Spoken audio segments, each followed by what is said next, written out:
The last part I want to let you know is the difference between domestic and non-domestic tenancy. But before that, I will just refer you back to the creation of companies in lecture 5, and also the creation of tenancy, which is governed by Section 4 CAPO. Now, why we need to make a difference between domestic and non-domestic tenancy? The main reasons, firstly, that it would affect the rateable value to be imposed by the government. Usually, if a tenancy is one of a non-domestic tenancy, then the rate imposed by the government of the landlord would be higher. If the tenancy is just of domestic tenancy, then the rateable value will be lower. And the second is it affects whether the tenant is in breach of the lease.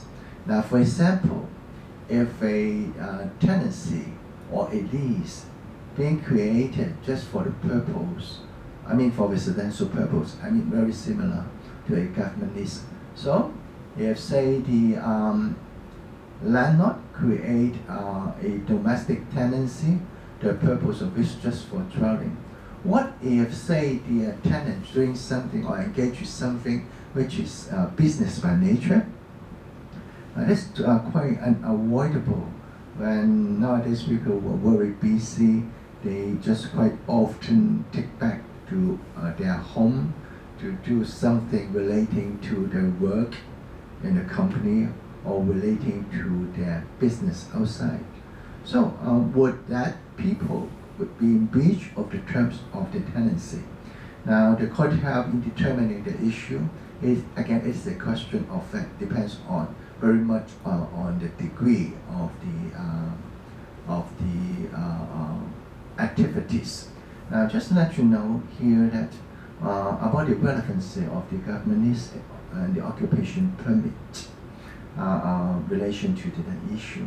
Now you still remember in government lease there may be user covenant that the government will just allow the developer, also the other co-owners, use of the land for example, just for residential or for commercial use. Those are the terms affecting, say, rateable value. And also the occupation permit, for example, say the occupation permit will allow the property be used only for residential purpose, then anything in contrary to the occupation permit will say may render the vendor in breach of the government lease. Now let's move on to talk something about section 115.8 about the factors to be considered by the court, whether the activities engaged in a certain property is a domestic or non-domestic. Now under section 115.8, there are many factors to be considered by the court in determining whether, say, a tenant has been in breach of a residential lease when he engaged in the property certain kind of business activities. So the court will consider the furnishing, whether there working table or whether there is any conference room in the property. For example, whether a business is a certain kind of family business and the gross profit obtained from the business against the amount of rental. For example, if the profit the tenant gain from the business, home business is just, for example, 100, where the rental, monthly rental I'm talking about is 10,000. It is likely that the substantial activities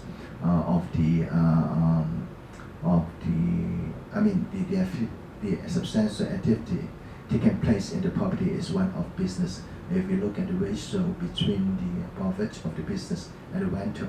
Lastly, also a certificate from the Rating and Valuation Department. Mostly when people having a dispute, for example, the tenant and the landlord as to whether the tenant has been in breach of the tenancy or the lease when the tenant engaged in certain kind of a business.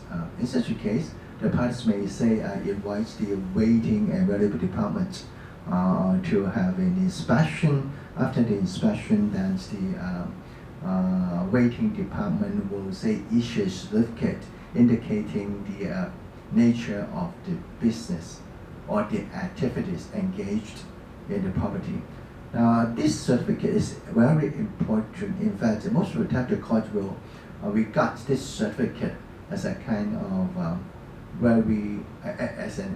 as a piece of evidence with particular weight in determining at the end of the day whether the tenant's activities is one of business or not. So we have another type of domestic, another type of lease that is not domestic lease. To cut it short means a commercial lease.